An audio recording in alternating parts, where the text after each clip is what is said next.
মেয়েকে হারিয়েছেন, তার বিচার চান। সেই কারণেই ভোটের ময়দানে পানিহাটির বিজেপি প্রার্থী রত্না দেবনাথ। সেই বিধানসভা কেন্দ্রের মনোনয়নপত্র জমা দিয়েছেন তিনি। মনোনয়নের সঙ্গে জমা দেওয়া হলফনামায় উঠে এসেছে তার সম্পত্তির খুঁটিনাটি হিসেব। মেয়ে ছিলেন চিকিৎসক, সেলাই করে সংসার চালানো সেই মা মর্মান্তিকভাবে হারিয়েছেন তার মেয়েকে। হলফনামা অনুযায়ী রত্না দেবনাথের হাতে নগদ রয়েছে 20,000 টাকা। তার স্বামী শেখর রঞ্জন দেবনাথের কাছে নগদ রয়েছে 40,000 টাকা। জানা যাচ্ছে দম্পতির ব্যাংক অ্যাকাউন্ট রয়েছে, সেখানে যৌথ অ্যাকাউন্টে জমা রয়েছে 1,04,074 টাকা।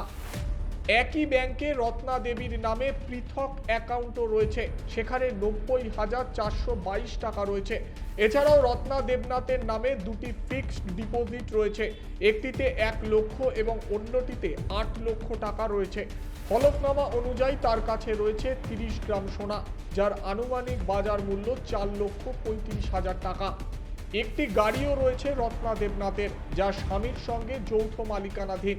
সব মিলিয়ে তার মোট অস্থাবর সম্পত্তির পরিমাণ দাঁড়াচ্ছে 19,02,432 টাকা। তবে তার নামে কোনো জমি বা বাড়ি নেই।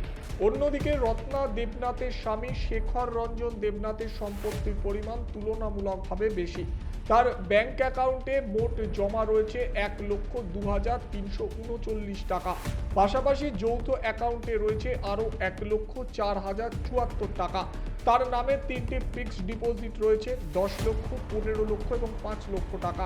সব মিলিয়ে শেখর রঞ্জন দেবনাথের অস্থাবর সম্পত্তির পরিমাণ 35,96,349 টাকা 83 পয়সা। স্থাবর সম্পত্তি হিসেবে রয়েছে 1080 বর্গফুটের একটি বাড়ি, যার বর্তমান বাজার মূল্য প্রায় 20 লক্ষ টাকা। ভোট যুদ্ধে নিজের জয়ের বিষয়ে আত্মবিশ্বাসী রত্না দেবনাথ। এখন দেখার সহানুভূতি আবেগকে সঙ্গে নিয়ে বিজেপি প্রার্থী রত্না দেবীর লড়াই কতটা প্রভাব ফেলতে পারে পানিহাটি ভোট ব্যাংকে।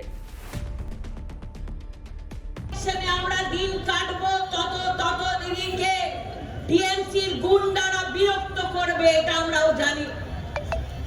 তাই একটা কর্মীকে জিজ্ঞেস করতে আইছি, পশ্চিম বাংলার একটা মানুষকে জিজ্ঞেস করতে আইছি, এই মা কি একা আর খাটবে? এই মা কি একা লড়বে?